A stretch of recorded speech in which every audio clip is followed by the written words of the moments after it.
High everyone, welcome back to my channel beauty tips by Sharmistha.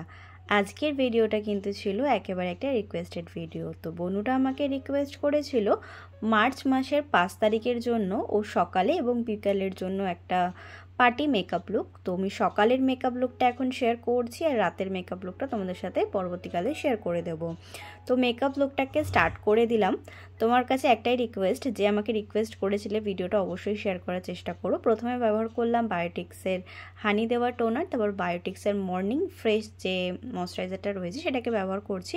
প্রত্যেক কটা product ব্যবহার করার পরে কিন্তু 1 থেকে 2 মিনিট ওয়েট করবে, তারপর বাকি প্রোডাক্টগুলো ইউজ করবে। আচ্ছা, আইব্রো কী করে করতে হয় সেটা কিন্তু তোমাদেরকে শর্টে দেখিয়ে দিলাম। 3টে পয়েন্ট করবে, একটা আইব্রোর উপরে, একটা নিচে এবং একটা কোণায়।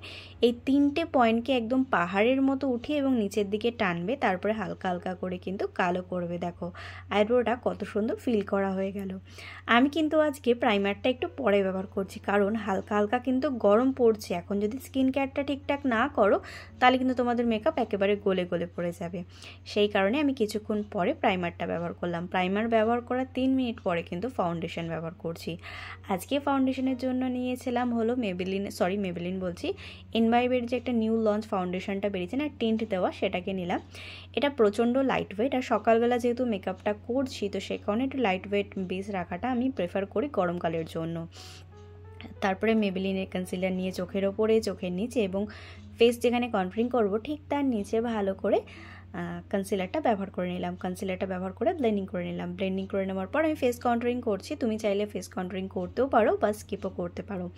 এই কুর্তিটা আমি নিয়েছিলাম ফ্লিপকার্ট থেকে। যদি তোমাদের লিঙ্ক প্রয়োজন পড়ে তাহলে জানাতে পারো, আমি অবশ্যই তোমাদের সাথে লিঙ্ক শেয়ার করে দেবো। ভীষণ কম দামে আমি কুর্তিটা পেয়েছি।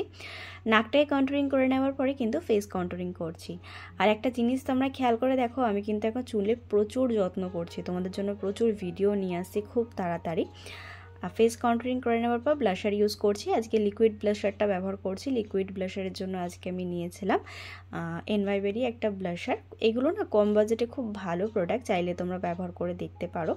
আমি মেকআপের ওপর বেশি টাকা ইনভেস্ট করতে পছন্দ করি না, কম টাকায় যেগুলো ব্যবহার করা যায় সেগুলোই আমি ব্যবহার করি। মেকআপটাকে সেট করাটা খুব দরকার, সেই কারণে কিন্তু আমি কি নিলাম, পার্পল থেকে নিয়েছিলাম এই কম্প্যাক্ট পাউডারটা। বিশ্বাস করো যারা কম বাজেটে একটা ভালো কম্প্যাক্ট পাউডার খুঁজো অবশ্যই ট্রাই করতে পারো। তোমাদের যদি লিঙ্কের প্রয়োজন পড়ে অবশ্যই আমাকে জানিও, আমি তোমাদের সাথে লিঙ্কটা শেয়ার করে দেবো। ফুল ফেস মেকআপটাকে কিন্তু সেট করে নেওয়ার পরে কিন্তু মেকআপ ফিক্সারটা ব্যবহার করে মেকআপটাকে লক করে দিলাম। মেকআপ ফিক্সারের জন্য আজকে কিন্তু নিয়েছিলাম আমি সুগারের একটা মেকআপ ফিক্সার। আজকের আই মেকআপটা একেবারে ব্লাশার প্যালেট থেকে করব। প্রথমে আমি 3টে ডট ক্রিয়েট করলাম, করার পরে লাইনটাকে জয়েন করছি। তোমরা যদি আস্তে আস্তে দেখো তাহলে কিন্তু তোমরা করতে পারবে। এই যে লাইনটাকে জয়েন করলাম, তারপরে কিন্তু একটা ফ্লপি ব্রাশের সাহায্যে আই শ্যাডোটাকে ভালো করে ব্লেন্ড করব। ব্লেন্ড করছি কীভাবে ভালো করে দেখো, আমি কিন্তু ভেতরের দিকে টেনে টেনে ব্লেন্ড করছি, বাইরের দিকে ফেলিয়ে ফেলিয়ে কিন্তু ব্লেন্ডিং করবে না। সেম আইশ্যাডো প্যালেট থেকে আমি নিলাম একটা অরেঞ্জ কালার শেড।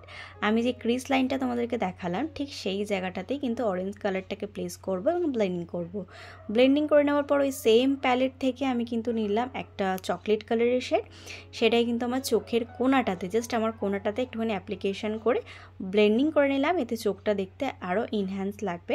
চোখের নিচে কিন্তু আইশ্যাডো ব্যবহার করতে একেবারে ভুলবে না, কিন্তু আই মেকআপটা দেখতে ভালো লাগবে না। তারপরে আমি ফাইনালি একটা আই মেকআপের প্যালেট নিলাম, কারণ আমার কাছে এরকম টাইপের শিমার পিঙ্ক কালার নেই। আজকে ড্রেসটাও পিঙ্ক কালার পরেছি, ক্লিপগুলোও পিঙ্ক কালার পরেছে, আর আই মেকআপটাও একেবারে পিঙ্ক কালার। আর গ্লিটার শেডটা কিন্তু চোখের সামনের দিকটা যেখানে কোনো আইশ্যাডো ব্যবহার করিনি ঠিক সেই জায়গাটাতে প্লেস করে দিলাম। করে দেওয়ার পরে কিন্তু একটা ছোট্ট করে রিং লাইনার ড্র করছি। বেশি বড় ড্র করবে না, কারণ চোখের ওপর না আমি ইদানিং দেখছি বেশি বড় রিং আইলাইনার খুব একটা ভালো যাচ্ছে না। আর সকালবেলার পার্টি মেকআপ লুক বেশি হেভি করলেও কিন্তু খুব একটা ভালো লাগে না। সেই কারণে আমি রিং লাইনারটাকে একটু ছোট রাখলাম, আর চোখের কাজল পরার যে জায়গাটা ওখানটাতে একটুখানি জাস্ট লাইনারটা পরে নিলাম। পরে নেওয়ার পরে ল্যাশটাকে কার্ল করে মাস্কারা পরে নিচ্ছি। তোমরা চাইলে ফলস ল্যাশ ব্যবহার করতে পারো, কিন্তু আমি প্রেফারেন্স বা আমি পছন্দ করি না, সেই কারণে করলাম না। আচ্ছা, আজকে তোমাদের সাথে একটা ট্রিক শেয়ার করছি লিপস্টিকের সাথে কনসিলার। শুনে হয়তো তোমাদের হাসি পাচ্ছে যে লিপস্টিকের সাথে আবার কনসিলার যায় কিনা। চলো দেখা যাক যায় কিনা, কারণ আমি এরকম টাইপের করতেই থাকি নানা রকম জিনিসপত্র যে লিপস্টিকের কালার কিভাবে চেঞ্জ করা যায়। লিপস্টিকটাকে পরে নেওয়ার পরে আমি কনসিলারটাকে ঠোঁটের মিডিলে রেখে জাস্ট হালকা করে ড্যাব করলাম। লিপস্টিকের কালারটা জাস্ট অসাধারণ এসেছিল, তোমরা দেখেই বুঝতে পারছো কত মিষ্টি লাগছে লিপস্টিকটা। তারপরে হাইলাইটার ব্যবহার করার পালা। আজকে হাইলাইটারের জন্য নিয়েছিলাম মার্সের একটা হাইলাইটার, সেটাকে ফুল ফেসে ভালো করে অ্যাপ্লিকেশন করে নেওয়ার পর মেকআপটাকে ফুললি সেট করে দিলাম। হেয়ারটাকে খুলে রেখেছি, তোমরা চাইলে বানও করতে পারো বা সাগর বিনুনিও করতে পারো। মেকআপ লুকটা কেমন লাগলো অবশ্যই জানিও। আর তোমাদের যাদের সকালবেলাতে কোনো পার্টি মেকআপ রয়েছে তারা কিন্তু অবশ্যই ট্রাই করতে পারো। আজকের ভিডিওটিকে আমি এখানেই সমাপ্ত করলাম। প্লিজ সাবস্ক্রাইব করে দিও। টাটা।